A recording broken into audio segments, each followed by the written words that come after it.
রাতের ট্রেন কলকাতা থেকে দিল্লি যাওয়ার পথে। বাইরে অন্ধকার, জানালায় শুধু ছুটে যাওয়া আলোর ছায়া। অর্ণব একা বসে আছে কম্পার্টমেন্টে।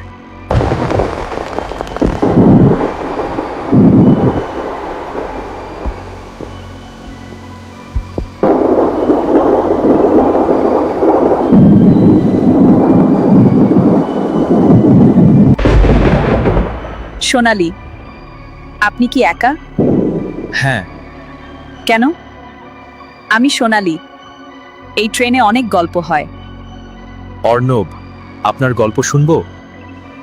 চোখ বন্ধ করে বলে, আমার গল্প শুরু হয়েছে এই ট্রেনে 10 বছর আগে। আমি তখন কলেজে পড়ি। একটা ছেলের সাথে প্রেম, তার নাম রাহুল। আমরা এই ট্রেনে দেখা করতাম। একদিন ঝড়ের রাত, ট্রেন দেরি হয়েছে। রাহুল বলেছিল, আজ আমরা নামবো না, চলো সারা রাত গল্প করি। হঠাৎ একটা জোর ধাক্কা, ট্রেন লাইনচ্যুত হয়ে গেল। চারদিকে চিৎকার, অন্ধকার। আমি জ্ঞান হারাই, জেগে উঠি হাসপাতালে। রাহুল, সে আর ফিরল না। দুঃখিত, কিন্তু আপনি এখনো এই ট্রেনে কেন? আমি এখান থেকে যেতে পারি না।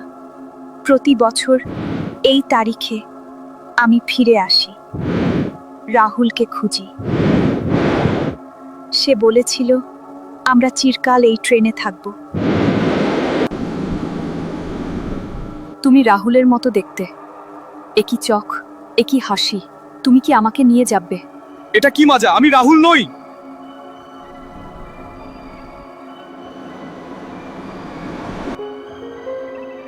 ট্রেন থামে, একটা ছোট স্টেশন। আমি দরজা খুলে নামতে যাই, পেছনে তাকাই, সে নেই। সিট খালি, শুধু একটা লাল শাড়ির টুকরো পড়ে আছে। I run to the conductor. There was a girl in this compartment, red sari. এই ট্রেনে 10 বছর আগে একটা অ্যাক্সিডেন্ট হয়েছিল। একটা মেয়ে, সোনালি, তার প্রেমিককে হারিয়েছিল। শোনা যায় সে এখনো এই ট্রেনে ঘুরে বেড়ায়। ভূতের গল্প। আমি শিউরে উঠি, পকেটে হাত দিয়ে দেখি একটা পুরনো ছবি, সোনালি আর রাহুলের মুখ আমার মতো। ট্রেন চলতে শুরু করে, আমি জানালায় তাকাই। বাইরে অন্ধকারে একটা ছায়া হাসছে।